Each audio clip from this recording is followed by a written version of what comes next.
Hey everyone, and welcome to Darkson Gaming. My name is Chris, and in today's video, we are going to be taking a look at the Ultimate Clash, or Battlefield, depending upon how you name this event.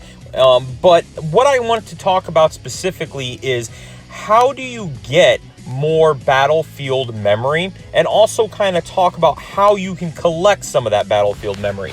So first thing we're going to do is we're going to jump into the missions, and I'm going to kind of show you a couple things right away. As of right now, the whole entire Ultimate Clash Battlefield is the only way that you can get Battlefield memory.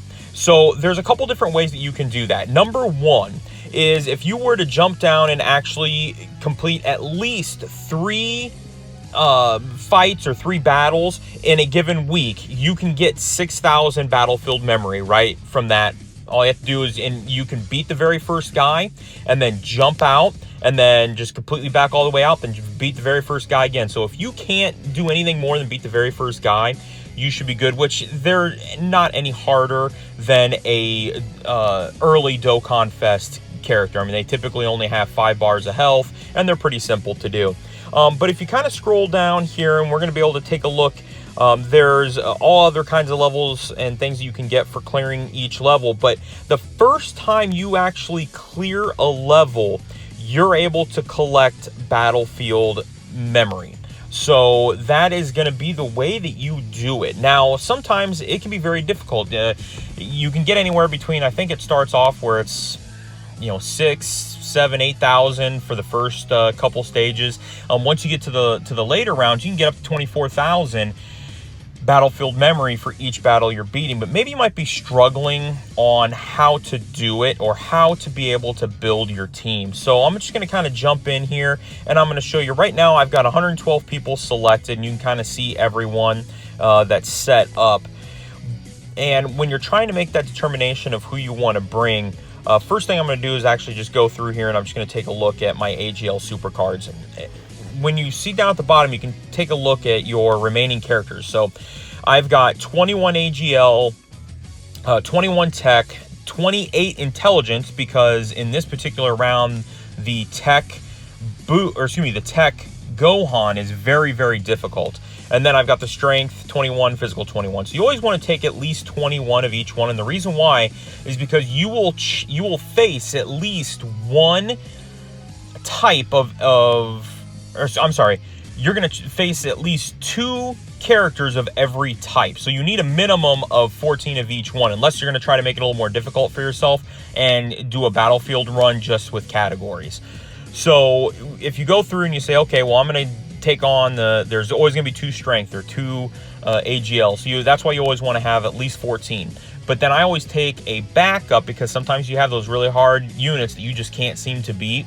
So you just kind of throw some fodders out there just to kind of get them down like 1 or 2 levels, and then hey, you're ready to go. And then usually the hardest type of character is what I will take my the 28. Another thing that a lot of people don't realize, and this is very important, but one thing that's very important when selecting your teams, you have to select 7 characters when you're going to go into battle. So I'm just going to kind of jump in here, and I'm just going to select Pui Pui, and I'm going to show you what I mean. So he's physical, so I could just go through here and select my physical units. Instead of having 6 and a friend, you'll check out down here where you can select 7 units. Now, unit number 1 and unit number 2, you're using the leader skill. So let's say you were lucky enough to pull 2 of the Piccolos, or you've got so many units of Beerus or whatever. Maybe it's an older unit. Let's just try to look at somebody. Let's say you just happen to have Friezas as an example, and you have 5 Friezas. And you have one of them that's rainbowed, and you just pulled a second one because of your Memorial Dragonstone tickets. And you're like, well, I'm just going to Baba them. Do not Baba your extra leader characters. The reason why is because you can actually just take them and leave them at 55%, or not even put anything into them, but just go ahead and get them all the way up and get them to a TUR status. You now can run a double 120 lead, and you're set. And then it's just going to be like a friend unit. They just can't be next to each other, but they could be on every other rotation. That can greatly help you when you're trying to go through and beat Battlefield if you're really struggling. I know a lot of times free-to-play players are really kind of trying to figure out how they can get something better, but get an extra unit. And then now with the explosive chain battle, you can just revert that character with an hourglass, and now you can have 2 characters on your team. So if sometime they have the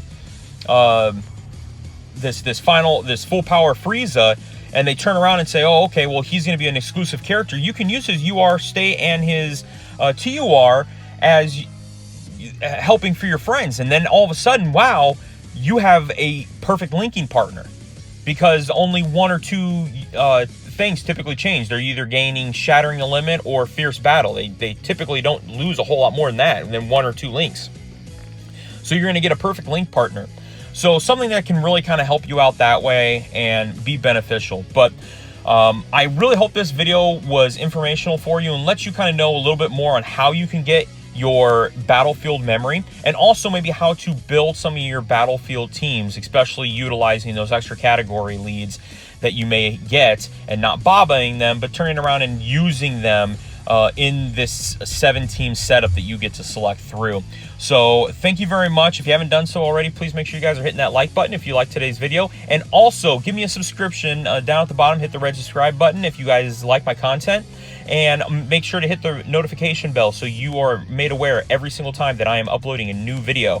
And if you have any comments, I do try to reply to every single person that puts a comment down below. Let me know what kind of content you guys want to see, or if you have any other how-to questions about Dokkan Battle that I can try to help you out with.